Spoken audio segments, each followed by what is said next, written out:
नमस्कार बच्चों, मैं डिम्पल सैनी लेकर आई हूँ आप सभी के लिए संस्कृत के ऑनलाइन क्लास। तो आप सभी का बहुत बहुत स्वागत है आपके इस क्लास में। तो देखिए बच्चों, हम पढ़ रहे हैं Bihar board 10th class Sanskrit समूची भाग 2 और इसमें हमारा जो चैप्टर है वो है कर्मवीर कथा। अब यहाँ पर हम कर्मवीर कथा के बारे में पढ़ेंगे और ये है हमारा लेक्चर नंबर 1।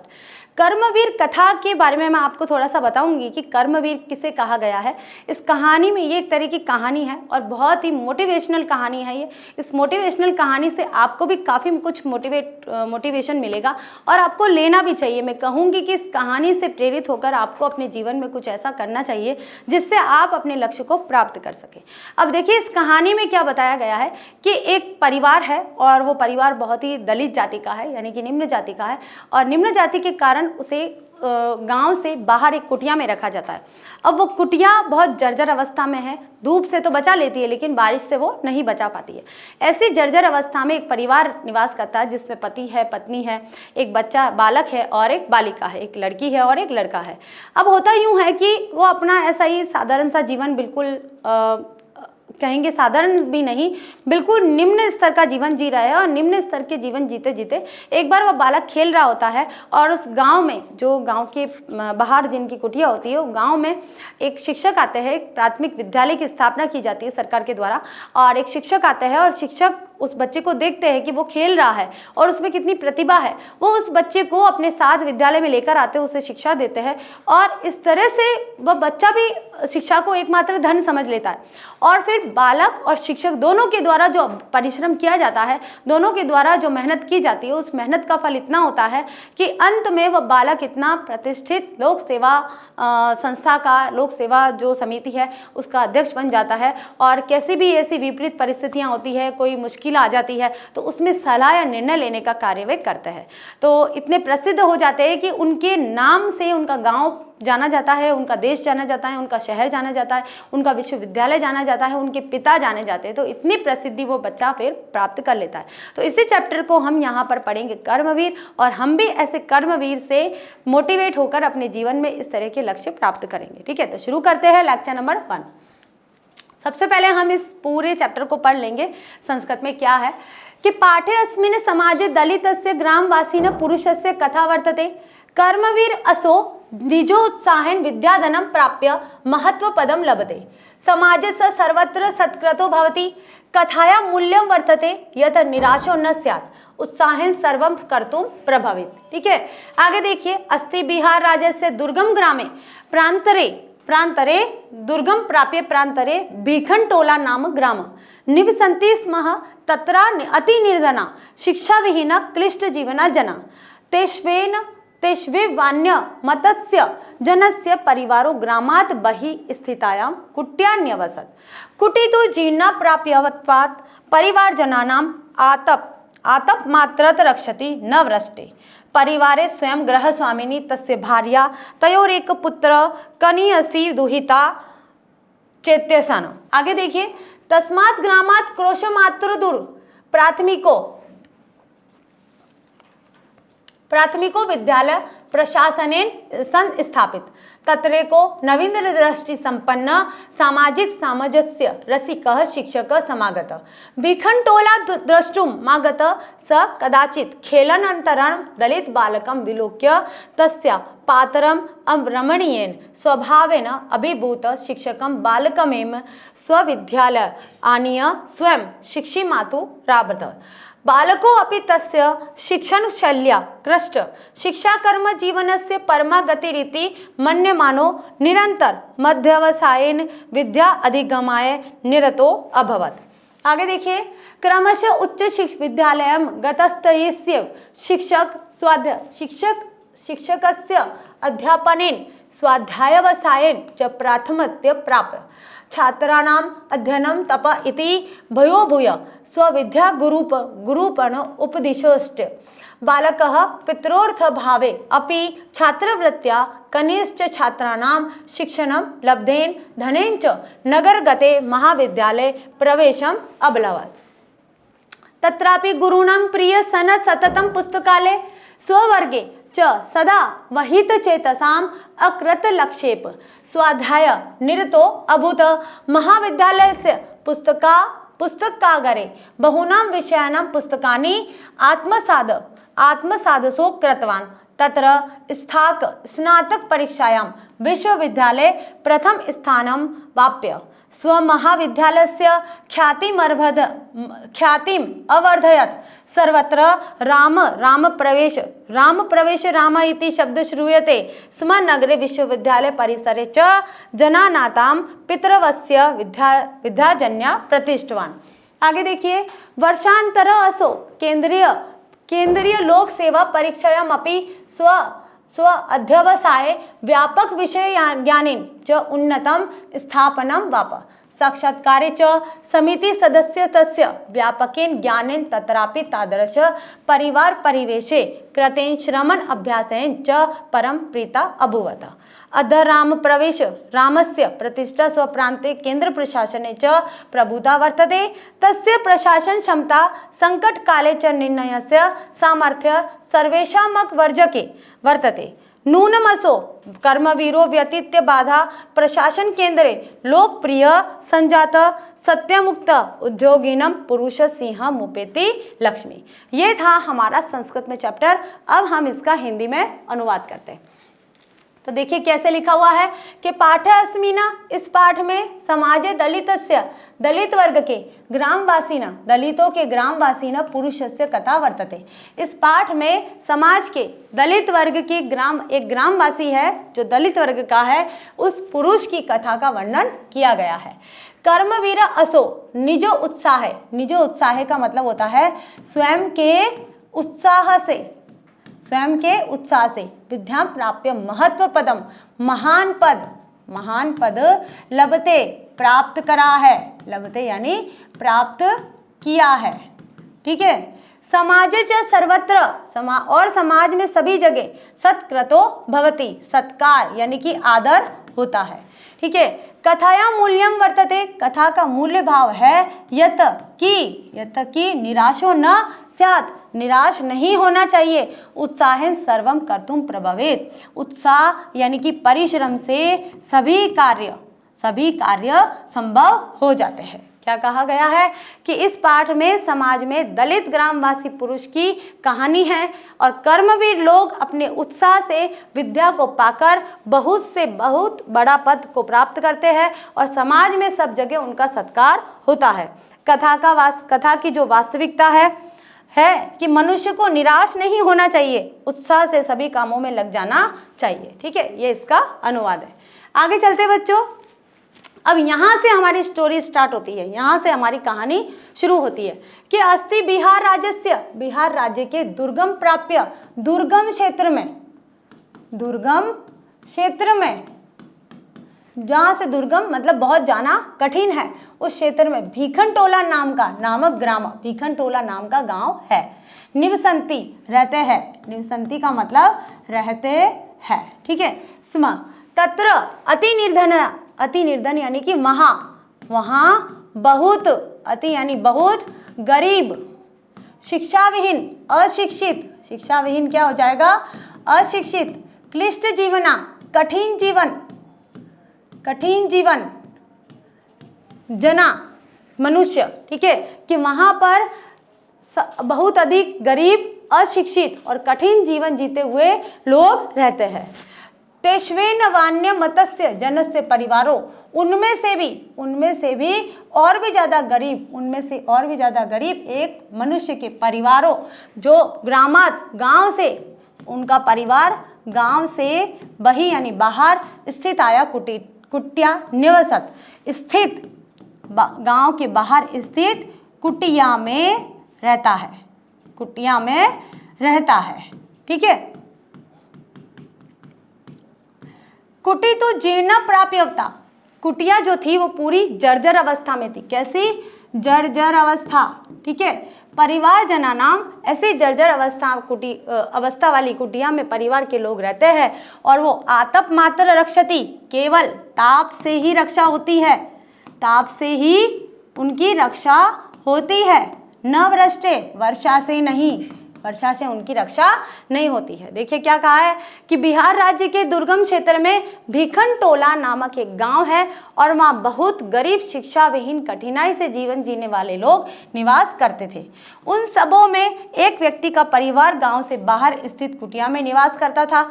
झोपड़ी टूटी जैसी थी और जो परिवार वालों को केवल धूप से बचाती थी, वर्षा से नहीं बचाती थी। ठीक है, आगे चलते बच्चों कि परिवार स्वयं गृह स्वामी, परिवार में कौन कौन थे? स्वयं गृह स्वामी था, तस्य भार्या, उसकी पत्नी, तयोरेकः, यहाँ पर एक शब्द छूट गया है, तयोरेकः पुत्र, उनका एक पुत्र, कनियसी दुहिता, और उनकी एक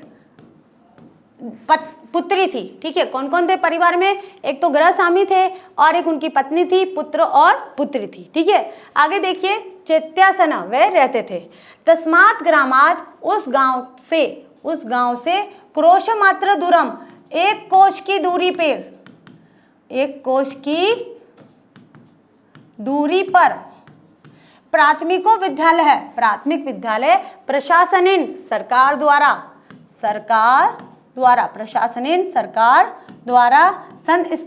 स्थापित हुआ। तत्रेको नवीन दृष्टि, एक नवीन दृष्टि संपन्न, नई दृष्टि से संपन्न, सामाजिक सामंजस्य रसिक, सामाजिक समानता को मानने वाले शिक्षक समागत आए। ठीक है, वहाँ पर एक नवीन दृष्टि, नए विचारधारा के और सामाजिक सामंजस्य के रसिक, सामाजिक समानता के प्रेमी एक शिक्षक वहाँ आए। भिखनटोला दुष्टमाग्रत स कदाचित खेलनरत, भिखनटोला के वहाँ से मुश्किल से खेलने के लिए कौन? एक बालक खेलनरत, खेल रहा था। दलित बालकम विलोक्य, उस दलित बालक को देखकर, विलोक्य का मतलब क्या होता है? देखकर, विलोक्य का मतलब क्या होता है? देखकर। तस्य पातर रमणीयन स्वभावेन अभिभूता, वो कौन? शिक्षक एकदम उसके खेलने के अंदाज को देखकर, उसकी प्रतिभा को देखकर, यहाँ तस्या अपात रमणीय, प्रतिभा को, उसकी प्रतिभा से प्रसन्न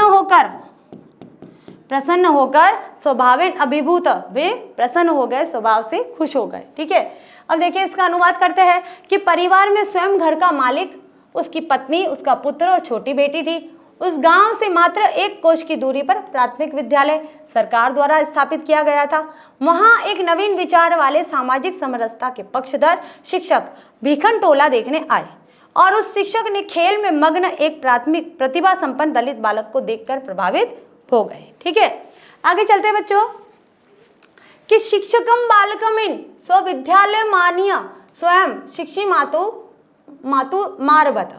अब जो शिक्षक थे वे बालक को अपने साथ विद्या अध्ययन करने के लिए स्वविद्यालय, अपने विद्यालय में लेकर आ गए स्वयं उसे शिक्षा देने लगे। बालक भी तस्य, उनके शिक्षण कौशल्य से, शिक्षण शैया से, यानी कि उनके द्वारा दिए गए शिक्षण कार्य से आकृष्ट होकर शिक्षा कर्म में, शिक्षा को प्राप्त करने में जीवन का परम एकमात्र गतिरीति धन मानने लगा। अब देखिए टीचर के द्वारा तो उसे लाया गया स्कूल में। अब जब तक बच्चा खुद नहीं पढ़ेगा, टीचर कितना भी पढ़ाए, शिक्षक कितना भी पढ़ाए, क्या पढ़ाई हो सकती है? शिक्षा वही सार्थक हो सकती है जब शिक्षक और शिक्षार्थी दोनों मिलकर अगर कार्य करते हैं, दोनों मिलकर अगर उसमें उद्यम करते हैं, परिश्रम करते हैं, तो वह शिक्षा सार्थक होती है, अन्यथा वह शिक्षा सार्थक नहीं होती है। तो यहाँ क्या हुआ कि वह जो शिक्षक थे वो उस बालक को लेकर आए और बालक को लाने के बाद में उसको शिक्षा देने लगे। तो बालक को भी लगा कि मेरे जीवन का एकमात्र जो धन है, मेरे जीवन की एकमात्र जो रीति है, जो लक्ष्य है, वो शिक्षा ही है। वो शिक्षा कर्म में लग गया।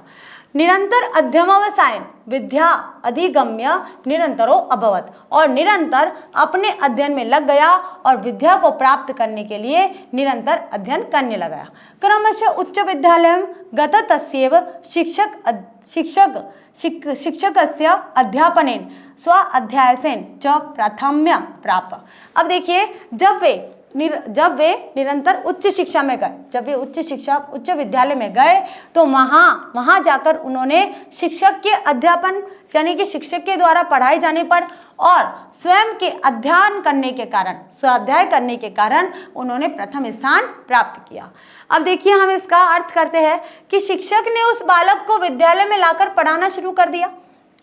बालक भी उनकी पढ़ाई से प्रसन्न होकर शिक्षा को जीवन का असली धन मानकर परिश्रम पूर्वक अध्ययन करने लगा।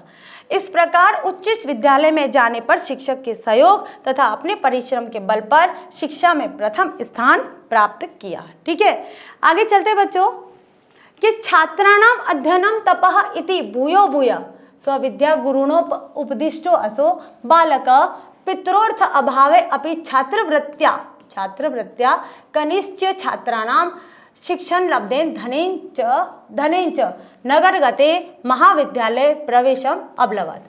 अब क्या कहा गया है कि पढ़ाई छात्राणाम अध्ययनम कि छात्रों के लिए शिक्षा की प्राप्ति ही तपस्या है।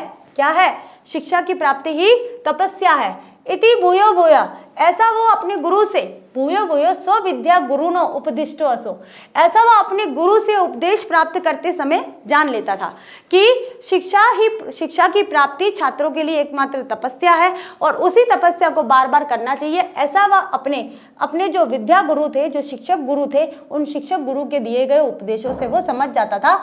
और बालक पितरो अर्थ अभावे अपि पिता की निर्धनता के कारण छात्रवृत्तिया कनिश्चया छात्राणाम छात्रवृत्ति के सहारे निर्धनता के कारण छात्रवृत्ति के सहारे शिक्षण लब्धेन धनंच नगर गते शिक्षण को प्राप्त करने के लिए और नगर में जाता है। महाविद्यालय प्रवेश लभत और महाविद्यालय में कॉलेज में प्रवेश लेता है। तत्रापि वहाँ भी गुरुनाम प्रिय सन सततम गुरुओं का प्रिय हो जाता है।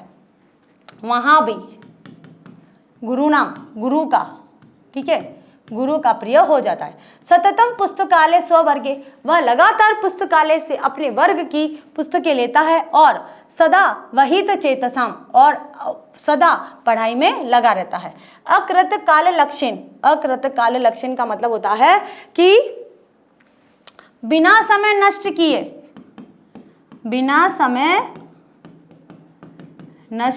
किए स्व अध्याय निरतो भवत वह अपने अध्याय में निरंतर लगा रहता है,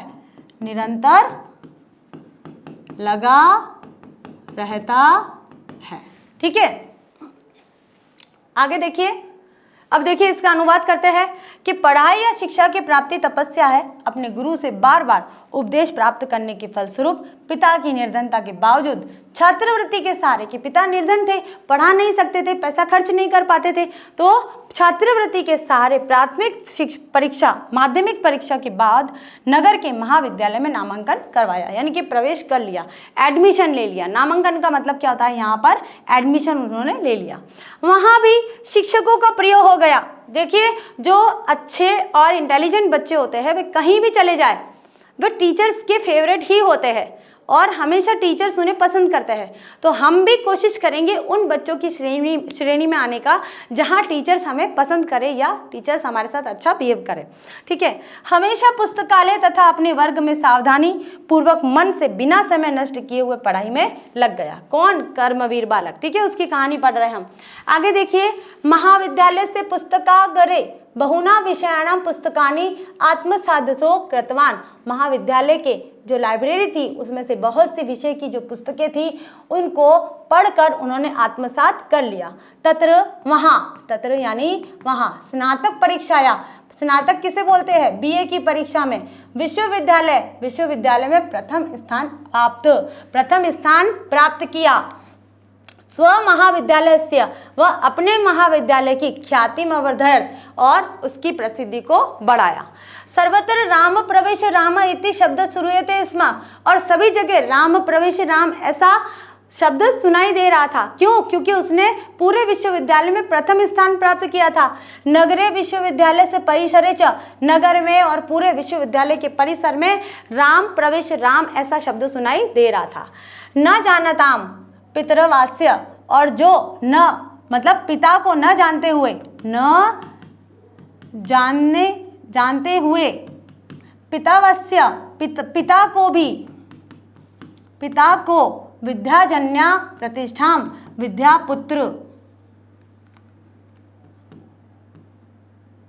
विद्यापुत्र ऐसा कहा जाने लगा, वो प्रतिष्ठित हो गए। ठीक है, अब देखिए इसका अनुवाद देखते हैं हम कि महाविद्यालय की पुस्तकालय में अनेक प्रकार के विषयों का अध्ययन करके याद कर लिया और स्नातक की परीक्षा में प्रथम स्थान प्राप्त करके महाविद्यालय की इज्जत बढ़ाई। सभी जगह विश्वविद्यालय में तथा नगर में राम प्रवेश राम सुनाई पड़ता था। पिता को कोई नहीं जानते हुए भी विद्यापुत्र के कारण प्रसिद्ध हो गए। कि कई बार ऐसा होता है कि पिता के नाम पे पुत्र फेमस होते हैं और कई बार ऐसा होता है कि पुत्र ऐसे कर्म करते हैं कि उनके पिता का नाम रोशन करते हैं। हम कहते हैं ना हमारे पिता का नाम रोशन होना चाहिए, कि हम ऐसे कार्य करें कि हमारे पिता का नाम रोशन होना चाहिए, कि फला देखिए फला व्यक्ति का पुत्र जा रहा है या पुत्री जा रही है, उसने कितना अच्छा काम करा। तो ये होता है पिता की प्रसिद्धि करना। तो यहाँ कर्मवीर ने पिता की प्रसिद्धि करी, तो उसका नाम क्या था? राम प्रवेश राम। आगे देखिए बच्चों,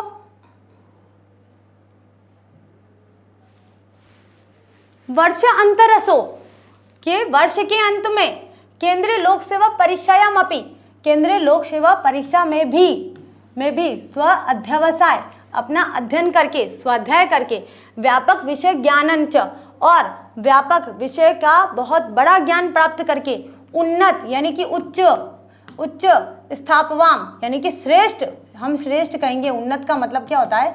श्रेष्ठ स्थान प्राप्त किया। साक्षात्कारे, अब देखिए क्या करा कि वह जो बच्चा था जो विश्वविद्यालय में प्रथम स्थान आया था, अब उसने कुछ वर्ष गए और उसने लोक सेवा आयोग की केंद्रीय यानी यूपीएससी की परीक्षा दी और उसमें भी उसने अपने स्वयं के अध्ययन से ही श्रेष्ठ स्थान प्राप्त कर लिया।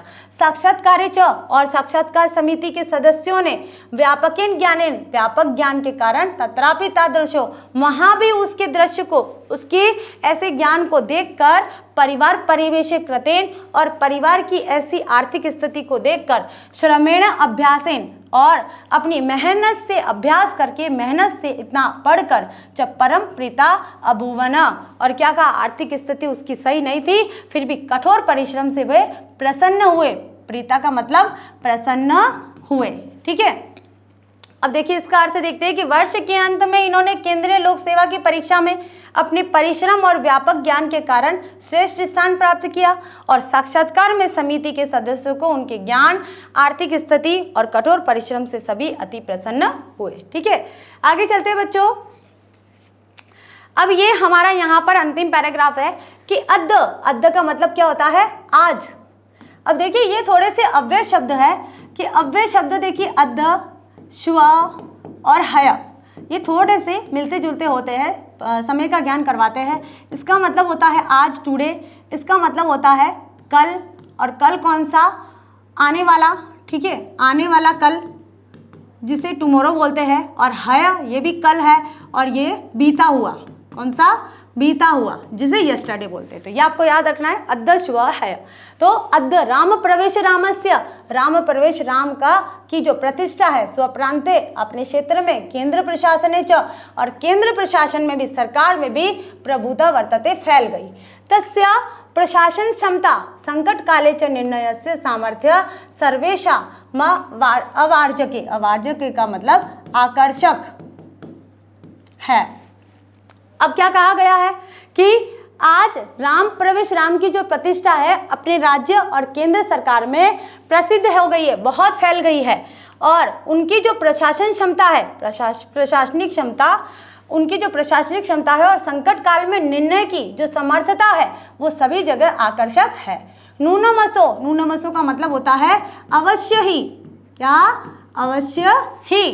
कर्मवीरो व्यथित्य, व्यतीत्य का मतलब होता है कर्मवीरो, व्यतीत्य बाधा, बाधाओं को पार करके, बाधाओं को पार करके प्रशासन केंद्र लोकप्रिय संजात, प्रशासन इनकी सरकार में बहुत ही लोकप्रिय हो गए। कि अवश्य ही जो कर्मवीर थे वो बाधाओं को पार करके कि सरकार में लोकप्रिय हो गए हैं, सरकार में फेमस हो गए हैं। ठीक है, सत्युक्तम, सत्य ही कहा गया है, सत्य ही कहा गया है।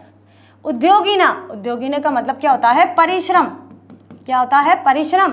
पुरुष सिंह मुपेयति, मुपेयति क्या मतलब? प्राप्त होती है, प्राप्त होती है। क्या? लक्ष्मी, धन। कि सत्य ही कहा गया है कि जो परिश्रमी व्यक्ति होता है उसे ही लक्ष्मी प्राप्त होती है। ठीक है, सत्य कहा गया है कि जो मेहनत करेगा उसे ही फल मिलेगा, और मेहनत करने के बाद जो धन प्राप्त होता है वह सुखी धन होता है। ठीक है, तो देखिए अब इसका अनुवाद करते हैं कि आज राम प्रवेश, राम की प्रतिष्ठा अपने राज्य में और केंद्र सरकार में बहुत है।